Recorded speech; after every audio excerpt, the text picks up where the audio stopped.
before, no, before that. Oh, okay, yeah, that's right, okay. Okay, so the idea in maths is to reinforce the concept, because then you can actually try them out and see that, okay, oh, this is how the formula for, let's say, the surface area of a sphere is computed, or this is the relation between the two geometrical objects, and so on.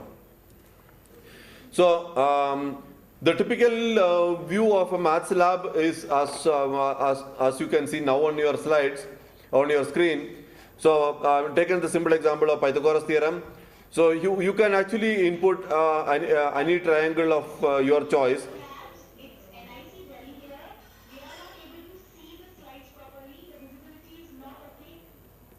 Yeah, actually we are not able to project the slides directly, so I'm using the camera to zoom into the laptop. So maybe it, I mean, we can only do is to mail the slides right now. Maybe you can just try and get a feel of what it looks like, and then when you actually get the slides on e-copy, you can actually maybe understand it better. Bhargavi, you want to add anything more? Yes, sir. We are actually uploading it onto our website right away. Okay, the slides are also being uploaded to the website right now, so you can actually download it and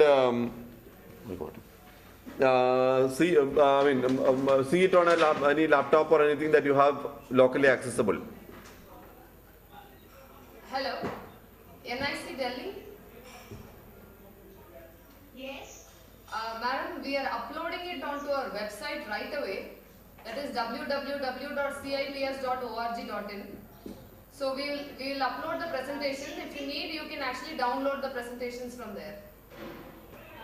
Please repeat the website. www.cips.org.in. cips.org.in.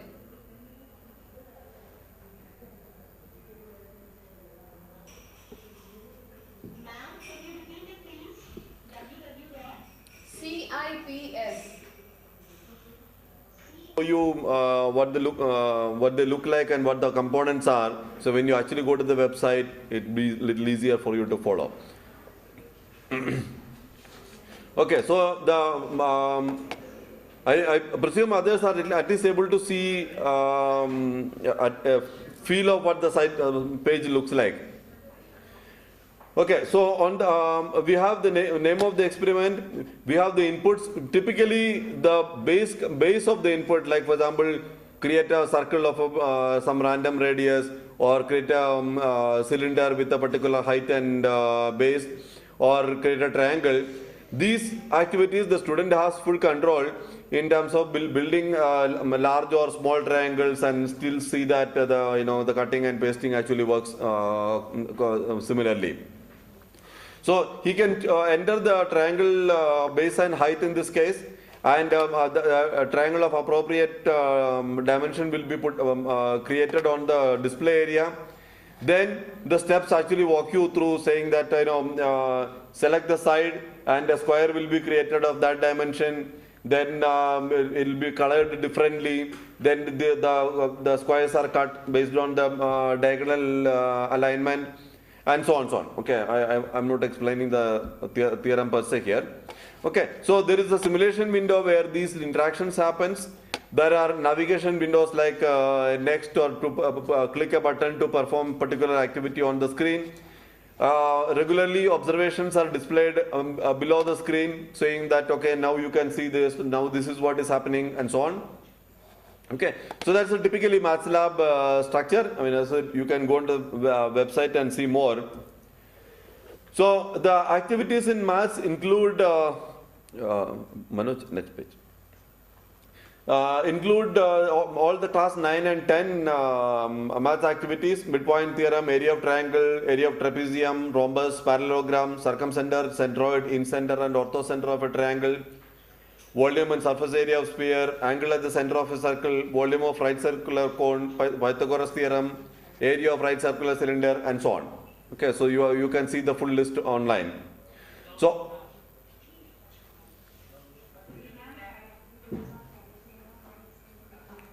So all of these are visible there. 1 minute, sir. I request NIC Delhi to kindly mute the mic. NIC Delhi, please mute your mic. Okay, ma'am, we are muting. Okay. So next is English lab. Again, something that's a little unique because it's not a traditional lab activity. But I'm feeling that we got from various schools as well as what happens at higher education also. People have severe problems in writing English. Even one sentence, one grammatically correct sentence is very difficult for many students to write. So therefore, we thought of the idea of lab activities for English, where students can practice certain concepts, like for example, how to use the right kind of prepositions, or how to use directional markers like below, above, beside, and things like that, or comprehension and things like that. Okay, and also usage of proper tense, conversion of tense conversion, voice conversion. So most of these have been packaged as lab activities, and these are what is available under the English lab. So there is no conventional lab for English. And so OLABS English Lab is an attempt to inculcate grammar skills and improve comprehension skills. We are currently not focusing on spoken language. It is basically writing skills that we are looking at. Activities are more or less aligned to class 9 and 10, but since there are no English labs in earlier classes, some of the basic things have also been added. If students are weak, you can actually encourage them to look at these lab activities. Each lab typically addresses one concept, and they consist of a number of interactive exercises with feedback relating to that concept. So one of the interesting things that you will notice with English labs is we have a mechanism to generate a wide range of exercises or lab for a particular concept. Typically in a lab, English lab, what happens is you have a fixed set of let's say 10 or 20 sentences, and these are only shown to students over a period. We are using some innovative mechanisms like language templates, enabling us to create a wide range of sentences on the fly for the students. So every time when a student comes back and say, give me more exercises, he mostly will get different sentences for voice conversion or tense conversion. Okay, so this is one of the nice things that you will see in the English lab.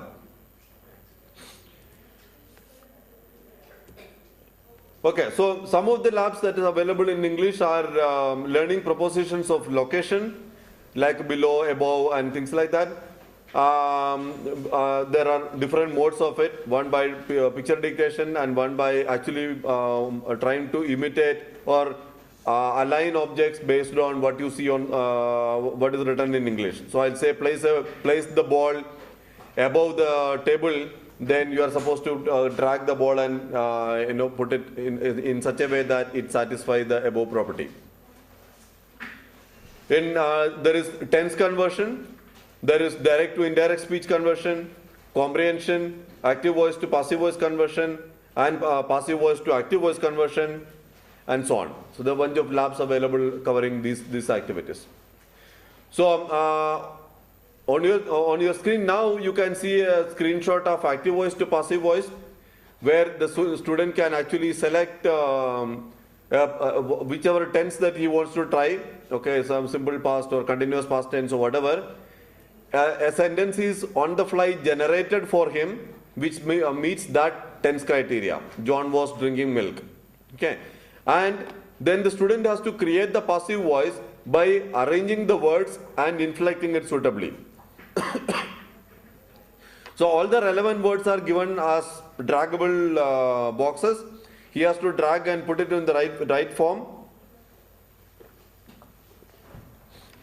And below you will see some feedback saying that object should come at the end of the sentence, by should precede the object in passive voice, and so on. Okay, so whatever is not done correctly, there are specific feedback given at the below the work area as to what is wrong, what is the mistake that the particular student has done in this particular case. So he would learn, he will improve next time. he can go and keep on trying out different sentences till he is comfortable in making the conversions. So similarly, direct to indirect speech, which is the next screen. So there is a boy who says, I ate apple today, and you have to convert it into indirect speech. So again, it is done through a series of phases. Here we have to say he, and then use the right kind of verb there, exclaimed, said, remarked, or whatever. And then and then again the appropriate form of verb and so on. Okay. So we sort of given a useful scaffolding to the student so that he doesn't have to write down the whole sentence, but we make sure that the important aspects are given attention in building the scaffolding. So the next one is on tense conversion. Again, the idea is you can choose from which tense to which tense you want to go, and accordingly a sentence is generated. Fragments are given to him. He has to drag and drop in the right way so that the correct form of the desired tense actually comes up on the screen. Feedbacks are given below saying that what is missing and what part needs attention. Okay, the next is science labs. I mean, these are largely familiar to you, so I don't need to explain too much here, but I'll give you some snapshot of it. So there is the one on chemical reactions. You can see the slide. So these are tried more to imitate the look and feel of a traditional lab. So you will find beakers and glasses which actually look like beakers and glasses. Okay, and of course the chemicals look and feel we cannot always reproduce, so they are labeled. So there are specific activities. You can pick up which activity you want to try and accordingly pick up the right chemical using pipette or beaker or the test tube, pour it into the right container, watch what is happening and so on. Okay, so I mean, this is only a screenshot. You can actually see the live one on the website, or if you can get the internet, we'll show you some live ones after the talk.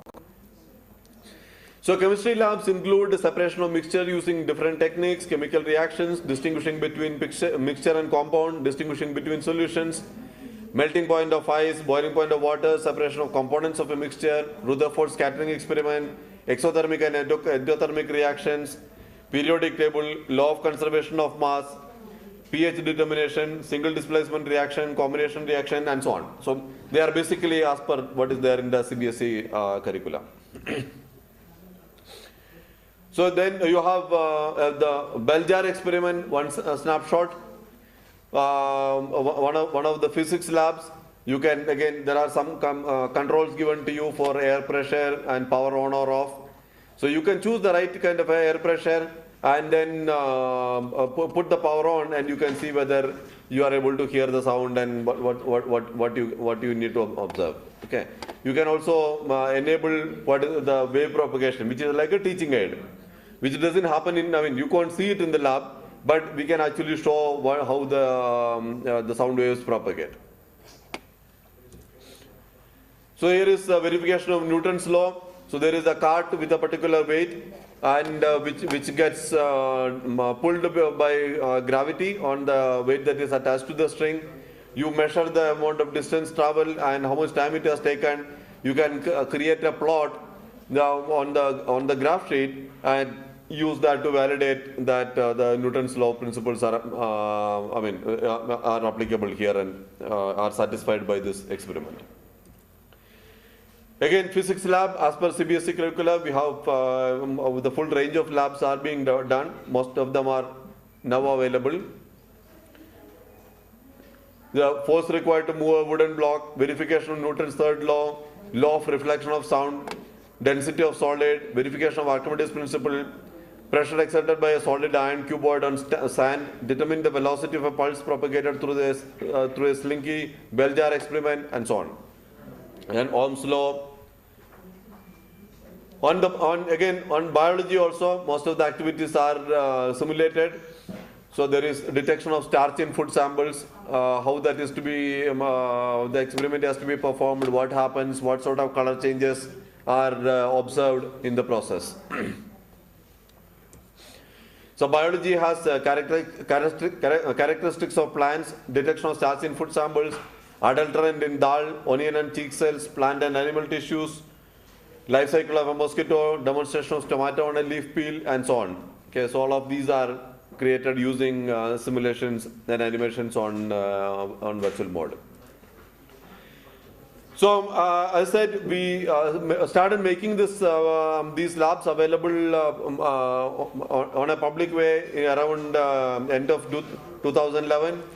From January 2012, the website has been attracting a whole lot of traffic. From almost zero at the time of launch, we are now hitting around 400,000 hits at times. Okay, so and we have about almost 1 million users now using the portal in some form. And we also find a lot of people coming back to the portal and to try out more things, so which is indicated by that graph there. So, I mean, we're finding increasing popularity and interest in adoption, but we realize that people are not able to adopt it because it has to be integrated into the curriculum by the teachers. So I think the involvement of teachers is very critical. Most of the time it's the students and their parents who are actually getting onto the portal and checking things out. So it's important that teachers get into the line to see how to adopt it into their curriculum. So I said there are 2-3 modes in which you can use. If you are schools which have a physical lab, use the online use OLABS portal to demonstrate what the lab is, what they will need to do, what the equipments look like, what the experiment looks like. In the lab, in the classroom, using a projector, you can actually demonstrate this. And post the lab, you can encourage the students to try out more combinations. You can even give them take-home assignments which can be performed using these labs.